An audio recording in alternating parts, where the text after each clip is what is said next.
Good morning everyone. Welcome to my YouTube channel Queen of Hearts and Angel of Thoughts. আজকে আমি এখানে ভেটকি মাছের পিস নিয়েছি। আজকে আমি ভেটকি মাছ দিয়ে মাছের কচুরি বানাবো। কচুরিটা অনেকেই মাছের কচুরি বানায়, কিন্তু আমি একটু ভিন্ন ধরনের বানাবো। এই মাছগুলোকে প্রথমে আমি সেদ্ধ করে নেব, আর মাছের জন্য যে মশলা লাগবে সেটা আমি পেঁয়াজ, আদা, রসুন, লঙ্কা, ধনেপাতা সব কুচিয়ে নিয়েছি। মশলাটা অনেকে বেটে দেয়, বেটে দেওয়ার থেকে কুচিয়ে ভেজে করলে টেস্টটা অনেক বেশি হয়। এবার আমি মাছটা সেদ্ধ করতে দিয়ে আমি ময়দাটা মেখে নিই। আমি ঘি, চিনি আর নুন নিয়ে নিয়েছি। এবার আমি ময়দাটা নিচ্ছি।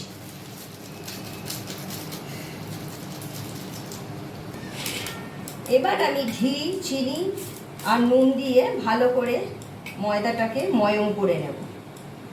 Today I am going to cook fish kachori. Now I am already put it in the oven, fish pieces for boiling. Now I am take wheat flours, ghee, salt, sugar to make the wheat flour properly. এবার আমি এটাকে জল দিয়ে ভালো করে মেখে নেব।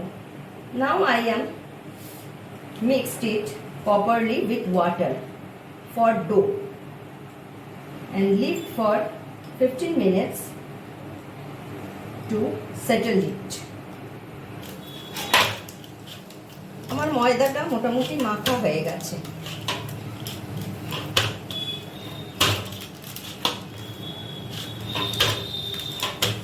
এবার আমি এই ডোটাকে 15 মিনিটের জন্য রেখে দেব। ততক্ষণ আমি মাছটা ছাড়িয়ে মাছের পুরটা রেডি করব। Now my fish is already boiled. Now I am thrown away the thorns from fish and mashed properly. আমার মাছটা সেদ্ধ হয়ে গেছে, ভেটকি মাছটা। এবার আমি কাঁটা বেছে নিয়ে, খুব অল্পই কাটা থাকে, বেছে নিয়ে হাত দিয়ে ভালো করে চটকে নেব। আমি এটাকে মিক্সিতে দেব না, মিক্সিতে দিলে অনেকটা টেস্ট নষ্ট হয়ে যায়। হাত দিয়ে চটকে তারপর ছোট ছোট করে কাটা পেঁয়াজ, আদা, রসুনে ভাজলে মাছের কচুরিটা বেশি টেস্টি হয় মাছটা বেটে নেওয়ার থেকে বা মশলাটা বেটে নেওয়ার থেকে। আপনারা ভেটকি মাছের যদি করেন তাহলে এর মধ্যে অন্য কোনো মাছ দেওয়ার প্রয়োজন পড়ে না, কেন ভেটকি মাছের একটা আলাদাই গন্ধ থাকে। কিন্তু যদি আপনারা রুই মাছ, কাতলা মাছ বা অন্য কোনো মাছের করেন, বড় মাছের, তাহলে অতি অবশ্যই একটু চিংড়ি মাছ মিশিয়ে নেবেন, তাতে মাছের কচুরিটা খুব সুন্দর হয়। আমি ভালো করে এটা এখন হাত দিয়ে চটকে চটকে মেখে নেব। আমি এটা মোটেই মিক্সিতে দেব না। Now I am going to fry chopped onion, ginger, garlic and chili and fry properly until it turns golden. After that I put mashed fish in it. এবার আমি পেঁয়াজ, আদা, রসুনটা ভালো করে ভেজে নেব যতক্ষণ না ওটা সোনালি রং আসছে। তারপর আমি এর মধ্যে যে মাছটাকে আমি ভালো করে মেখে নিয়েছি সেইটাকে মেশাবো। আমি এবার মাছটা দিয়ে দেবো, দিয়ে ভালো করে এবার এটাকে আমি পুরটাকে তৈরি করব। আমার মাছের পুরটা তৈরি হয়ে গেছে। এবার আমি এটা ধনেপাতা দিয়ে নাড়াচাড়া করে নামিয়ে নেব। আমার মাছের পুরটা ঠান্ডা হোক, ততক্ষণ আমি এগুলো বানিয়ে নিই, ছোট ছোট লেচি কেটে নিই। লুচির মতোও হবে না, আবার রুটির মতনও হবে না, দুটোর মাঝখানে যেমন হয় ওই রকম হবে। এই দেখুন, এরমভাবে আমি লেচিটা কেটে নেব।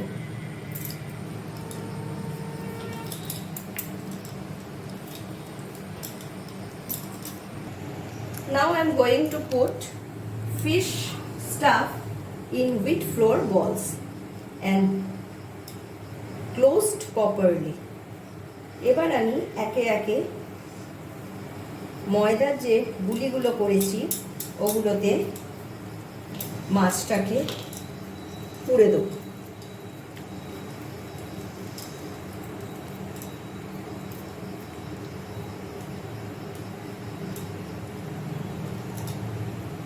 তারপর ভালো করে টাইট করে নেব যাতে বেলার সময় ছেড়ে না যায়। আমার পুর ভরা হয়ে গেছে। এবার আমি এর মধ্যে তেল দিয়ে একদম আলতো আলতো করে চাপ দিয়ে করব, কেন আমি পুরটা অনেকটা বেশি ভরেছি। আলতো আলতো করে চাপ দিয়ে আমি এটাকে বেলে নেব যাতে ভাজার সময় কোনো সমস্যা না হয়।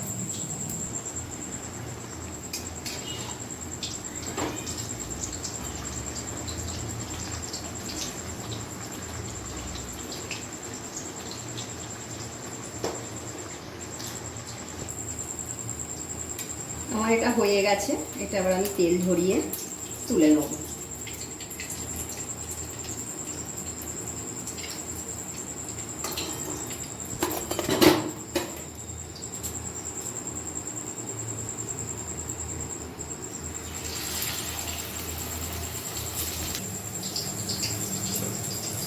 এবার আমি একটু তেল দিয়ে আলতো হাতে এটাকে করে নেব।